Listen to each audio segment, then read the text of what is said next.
It's time for a cup of coffee with Will and Chris at Slumberland Furniture.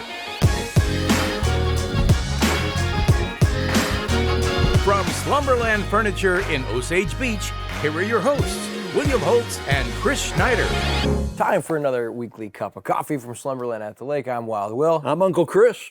And we are fresh off Lake of the Ozarks Shootout weekend. We got a brief recap. We'll tell you about that. Plus, COVID cases in the state of Missouri on the rise, believe it or not. I don't believe anything they tell me about that anymore. Me either. A lawsuit attempting to disqualify sports betting from the Missouri ballot coming the general election in November. Plus, hey, our buddy Justin Wagner, congrats to him. He sold Waves and Wheels on the boardwalk. We'll tell you about that. Plus, the LOZ rumor mill with LOZ app, that and a whole lot more on this week's Cup of Coffee. But first, let's find out all that is included in the Slumberland Labor Day sale. Hey everybody, it's Daryl Cunningham with Slumberland Furniture at the Lake. We're getting close to Labor Day, so that means it's Doorbuster Week here at Slumberland. We have great deals for every room of the house. We have some awesome financing deals, 0% interest for 36 months, or on Tempur-Pedic and Stearns & Foster, even up to 60 months interest free. You get the great deals and the interest-free financing. We deliver the entire lake area, so come check us out, Slumberland Furniture, where we're bringing happy home. And we welcome you back for this week's Cup of Coffee. And the Lake TV crew, a lot of people here at the lake, they're worn out and tired because Shootout has came and went. And boy, it took all of our energy with it. Oh man, I tell you what, you and Andrew Evans were down. I mean, you guys were working like 24 hours a day all weekend, almost all week, right? Because it started with the party on the strip on Wednesday. You did an amazing pre-race show. That thing was greatness. Oh, we had a huge crew, but nothing that the Lake TV crew touches what the group of volunteers did over the course of the last couple weeks. Really exciting. We talked with Leah Martin, and although the official numbers aren't his, she said, I will tell you, it was record-breaking for 2024 after $675,000 were raised a year ago in 2023 for local charities and fire departments. And we'll have a full recap this weekend for you on Lake of the Ozarks Shootout. But some of the highlights as far as you boating enthusiasts who were looking at American Ethanol, 9 straight Top Guns, Don Onken and crew coming into the weekend. Well, with Tony Battiato and John Kosker, they did it again, this time setting breaking their own 3/4 of a mile shootout course record. They ran that Mystic 51-foot cat. 221 miles an hour. Boy, and they knocked that out like early Saturday. I mean, it was over. It was done. They just blew everybody away. That was amazing.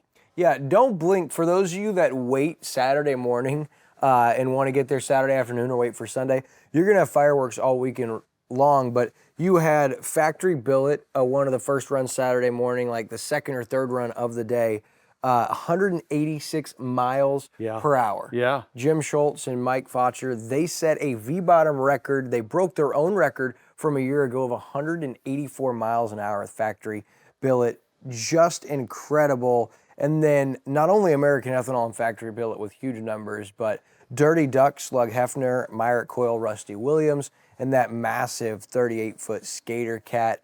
They had hit 194 last year, right? They were only the second boat ever, the only boat not named American Ethanol that ever hit 190 miles an hour on that shortened 3/4 of a mile course. Well, after the 194, Slug Hefner and crew, they started with a 199 mile an hour pass on Saturday. That close to 200, right? Correct. Yep. And of course, if you watched, you saw that it was a rain-shortened day Saturday. There was a brief rain delay. When I say brief, a few hours. Yeah. And they tried to pack as many runs in Saturday as they could, but a lot of the boats that lined up and were waiting, they got denied because the Water Patrol said no more racing at 5 o'clock. That's what time the regatta went to from the Missouri Water Patrol. And so a lot of the boats had to wait, and so Dirty Duck went again Sunday afternoon, and that's where they went 202, only the second boat ever hitting 200 miles an hour on that 3/4 of a mile course. So pretty impressive. Pretty impressive indeed. And you can check out all of the individual runs, a lot of remixes and recaps on the Lake TV Shootout coverage group. You can also look at the Lake TV Offshore YouTube page and see every single run from this shootout. And one other big thing that happened was in the PWC runs, you know, our buddies, James and Mike Myers, they had been gunning for that 100 miles an hour, 96 a year ago. He hit 99 previously. Well, he started the day Sunday morning before the broadcast even started. They were just a tad late, and he ran 101 Sunday morning. Wow. Fastest PWC in shootout history, first ever go over 100. And then later in that day, there was another individual, Joey Carpatella, I believe his name was. He went 104 miles an hour. Wow. So that's the fastest wave runner we've ever seen in shootout history. So congrats to everyone involved, and the big winners, the local charities, the local fire departments, $675 a year ago. And they're saying, look, the auction itself, Chris, Friday night, you know, which was different this year, $350,000. Amazing. I heard Taylor Sism say Sunday in the broadcast. I know they sold like $80,000 in merchandise Wednesday night at the street party, which was a record. And so we're going to be seeing a massive number. And one added element was they did a call out or a challenge between some of the guys Sunday. And for the first time ever, we got to see two boats side by side racing in shootout history. And that was to give money to charity. There was two elements. Whoever won, the other person donated $3,000 to the shootout. And then also the loser had to then wash the other person's boat at another race later down the road this season. So that was kind of a fun element. And that raised another like $9,000 on top of everything else. And so they're still figuring numbers. When I talked to Leah Martin on Tuesday morning, they were actually still at the broadcast house, and she said that she had met with the board at Central Bank, and it was just incredible, the numbers as they come in. So we'll look for the official figure as the total, $4.7 million to date, Lake of the Ozarks Shootout has given back. And so we'll wait to see how big this record-breaking total is from the 2024 Lake of the Ozarks They Shootout. might hit $1 million this year. I mean, they're getting close to that mark, that number. Again, it's no longer just a little mom and pop shootout anymore. This thing's getting huge and big, and things are changing on it in a lot of different ways. Whether that's for the good or the bad, you will just have to wait and see in future years. But man, they're raising a lot of money for charity. That's greatness. No doubt about it. And the kilo runs for the second year were there. We saw a world record, it looked like. So a lot of cool stuff happening. And again, make sure you go over and check out those other Lake TV pages, because, you know, Spencer and Megan were at the office with Michelle all weekend long cutting those runs, and that was Andrew's brilliance out on the bluff there. So you can see some great behind the scenes stuff, some great runs, everything that happened at the shootout. Catch it, the best place, way you won't see anywhere else on those pages. So make sure you tune in. Where I was most disappointed with the shootout this year was we on Lake TV, we carry the shootout races, but it's not our production, it's their production. They send us the feed and we put it on the air. And boy, they had some big problems Saturday morning, man. The images, pictures were freezing, sound was freezing and everything. And that wasn't us, that was the shootout production having some issues. And hopefully they'll get those figured out and straightened out for years to come, because it was pretty hard to watch early on Saturday. Yeah, of course, the technical difficulties. We've become accustomed to seeing that over the years. So many different production crews have come in, but when they did have it working, I mean, it looked good. It looked great. Some great shots, great pictures, better than ever before, I think. So they're moving in the right direction. Hopefully they can figure out those technical difficulties. Man, and it's hard for those guys calling those races with that much downtime. Oh, you know, that's hard to sit there and talk that long. Especially when it's raining and you got to move your broadcast booth, which they had to do Saturday and everything. But I think a lot of the technical problems they were having didn't have anything to do with that. They just were having problems. So, yeah, which happens in live, we've seen. Did seem that they got it figured out as Saturday went on, and then I think Sunday was smooth. So very good. So hey, as we move forward, I saw a local headline. It said that Missouri and Kansas, that COVID cases were on the rise. Yeah. Did you see that? I did. Yeah, I printed that out. It says last year when COVID-19 vaccines were still free, barely 1 in 5 Americans rolled up their sleeves for the latest dose. Now that a lot of people have to pay for it, apparently if you're going to get vaxxed, it's over $100 a shot, kind of a thing. You know, they lied to us so much during 2020 about COVID and this and that and the next thing. I just don't really believe much of anything they say when they roll out COVID as this, that, the next thing, especially when it's an election year, and you wonder if it's been weaponized to try to help one side or the other. I just have a hard time believing just about anything they roll out when it comes to COVID. Yeah, so in January of 2024, only 16% of adults had received the latest dose. When they said latest dose, and what is it, like the 6th or 7th At booster? least, yeah. And rising to 22% by May of this year. Now, the cost, depending on where you get it, is between $100,000 and $160,000. And even with full insurance, you're going to pay at least a $20 administration fee. But a lot of this is going to vary by your health departments. But along with what you said, it really, as you look at this article, it looks like it's even pushing an agenda a little bit as far as, recommending getting vaccinated every year. And it said, in KC, the case rate has doubled in July 24 over 25. And they're claiming that this is where they kind of contradict themselves. They're claiming it's like a cold, mild symptoms. You may not even notice it. And a lot of these cases are coming from people who had not gotten the latest vaccine. But then it went on to say that it's really mild if you've been vaccinated. But it said, well, the people that wouldn't even know they had it, and these cases were from the non-vaccinated, or the ones that didn't have the latest booster. Then go on to say that the ones that were vaccinated, well, luckily for you, it's going to be mild symptoms as well. So you can't really differentiate what is the pro of getting it anyway. So I'm with you. But I want to know about you, Lake of the Ozarks. So are you guys getting vaccinated? Are you guys planning on getting that annual booster shot that comes out? We'd be interested to know. So let us know right down there in the comments below. All right, so as we move on from that, we've talked a little bit about the Missouri sports betting, how it's one of the few states, that doesn't allow sports betting, whether it's at the casino or online or through an app on your phone. It's supposed to hit the ballot. Well, there's now a lawsuit that is attempting to disqualify it from even making it to the November general election ballot. Yeah, absolutely. So here's the problem. So the lawsuit says the office, Ashcroft's office, right, used the new map to determine where the signatures were granted, and they should have used the newer map, and apparently Ashcroft used the old map from 2020.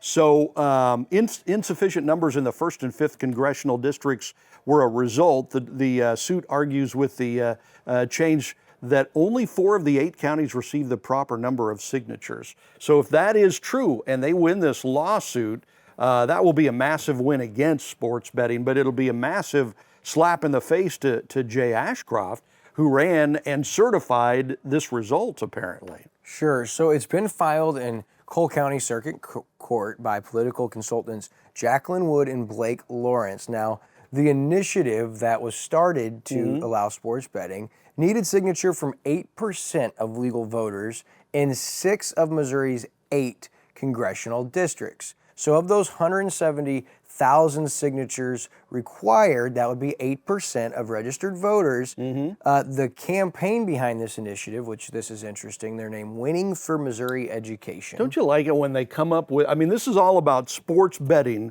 but they call themselves Winning for Missouri Education. But I'll tell you why here in a minute. Okay. But they turned in approximately 370,000 signatures before the May 5th deadline, which would have put them closer to like 20% over that 8%. Now, the lawsuit, as you alluded to, claims that Ashcroft used figures from the 2020 gubernatorial election to determine how many signatures the initiative needed. However, the congressional map was redrawn following the 2020 election, which would make it not enough signatures, or would not give them enough signatures in 4 of the 8 districts. And so this is what this lawsuit is saying. How convenient for the Secretary of State that you use this old congressional map that was used in 2020 to say, yes, we've gathered enough signatures, this can go on the ballot. Yeah. Well, these consultants, Jacqueline Wood and Blake Lawrence, have filed this lawsuit in Cole County Court, and the hearing date has actually been set for September 5th in Cole County. Of course, St. Louis Cardinals president, Bill DeWitt, who's been very behind the Winning for Missouri Education. Now, this would appear on your ballot in November as a yes or no vote, and it's very clear that there will be a 10% tax on any funds generated appropriated to educational institutions in the state of Missouri. So that's how they can get away with calling it, winning for Missouri education. And the St. Louis Cardinals president said about the lawsuit, this effort to decertify our ballot initiative is completely without merit. And FanDuel and DraftKings, they've given big money to this, right? Big money. So FanDuel and DraftKings have contributed more than $10 million to this winning for Missouri education. The first $6.5 million from the pair of sportsbook helped get all those signatures, and then DraftKings added another $3.5 million just a couple of weeks ago. So they're pouring big money into this, which shows you who's going to be making the money here. I mean, Sure. Obviously apparently the Cardinals, the pro sports teams will make some money off this because they're all behind it. But FanDuel and DraftKings, man, they're pouring the money into this. But I wonder how, obviously the engagement increases when people are betting on your team. Mm-hmm. But why would the team itself gain so much from sports betting? Yeah. Maybe you're... Oh, okay. So Andrew, our DOP, who knows a lot more than we do and probably should be sitting He's a up lot here, smarter than they get we a are. Yeah. They get a licensing fee. So they kicked that, and that hearing for September 5th in Cole County, and this could actually come off the November 5th ballot should Wood and Lawrence win this suit against the Secretary of State's office and Secretary of State John Ashcroft, Jay Ashcroft. And that is wild. And it's actually a good thing when I looked at it. Like, a lot of these statewide things, like even that 13th casino getting on the ballot, it's like, hey, the lake could vote against it, but everywhere else in the state could vote for it, and they could speak. Making it say, hey, there's 8 congressional districts. We're going to make there be at least 5 or 6 that they get a minimum amount of whatever signatures. Yeah. That way, 2 or 3 huge districts aren't speaking for the whole state. So I thought that was good, and it'll be interesting to see how this plays out in that hearing. You really will, and I've wondered that myself in the past. Remember when, what do they call it, fantasy football was first getting started? And it wasn't that long ago. It was 15, 20 years ago. Fantasy football kind of came out of nowhere, and I always wondered why NFL owners and the NFL and everybody was so strongly behind fantasy football. What were they getting out of it? I couldn't figure that right, but Andrew's absolutely right. They get licensing fees, and the more people do that stuff, the more fans they get. The more fans that are on board, that love and tune into the NFL even more. So it works for them in several different ways, but a lot of money. Yeah, even today, when the officials have the direct communication all the time and things are changing, who knows? And I'm sure one day down the road. Speaking of football, it's back, baby. Yeah, high school football this Friday on Lake TV. We've got the Osage Indians under Shannon Jolly live at 7 o'clock. So against Bolivar. And Bolivar's been good the last few years. Yeah, Bolivar. So we'll be having that, and of course everyone getting fired up. Mizzou plays Thursday. You may be watching this, and the games may already have happened. Could be. Mizzou Chiefs play Thursday. Night. Yeah. Well, that's next Thursday. Is it next? It's not this Thursday? No, it's next Thursday. But Mizzou plays Thursday night against Murray State. Yeah. So does Nebraska. I'm a big Husker fan. We suck, though. Mizzou's good. I think Mizzou's actually ranked like 11 in the preseason poll. Yeah. All right. So, hey, back to local headlines. You get all excited about football, but hey, you see Waves and Wheels on the boardwalk sold. I did see that. Yeah. Justin Wagner, they bought that back in 2017.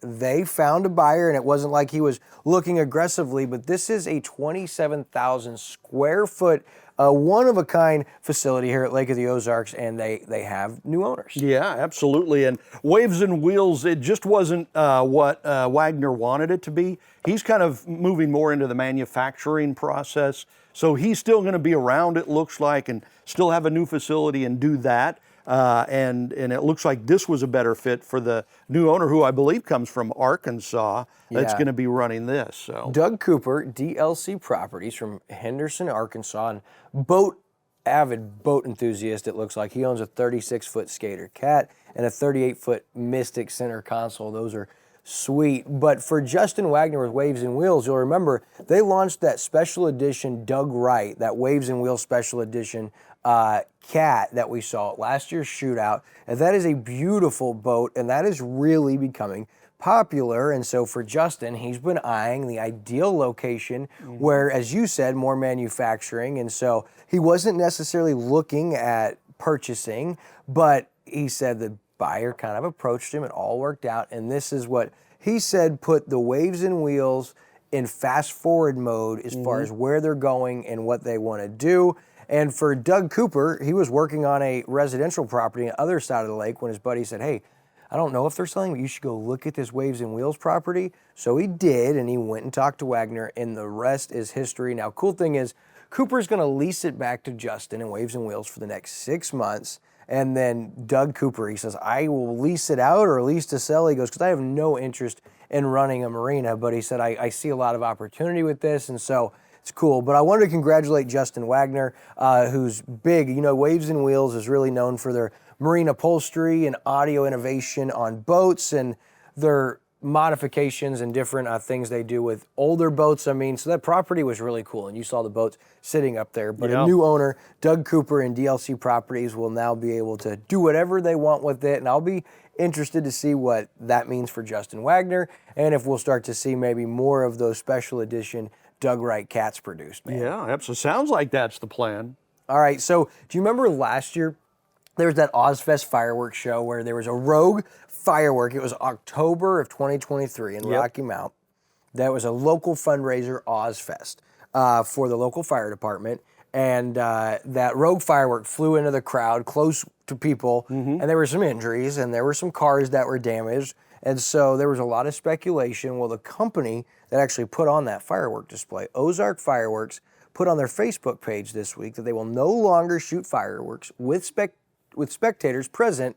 And the incident from this event was actually deemed a fluke with no blame assigned for the fireworks failure. But I saw that and was like, well, that kind of answers that speculation that was being thrown around last year that they're not going to have Ozfest anymore. I didn't even know about the event, but it seemed to be pretty popular. Yeah. And fortunate, if you remember, that no one got more severely hurt from that event. Yeah, it was one of those unfortunate situations. Really kind of sad that Ozark Fireworks is going away, though, because they were doing things like this to help raise money for firefighters here.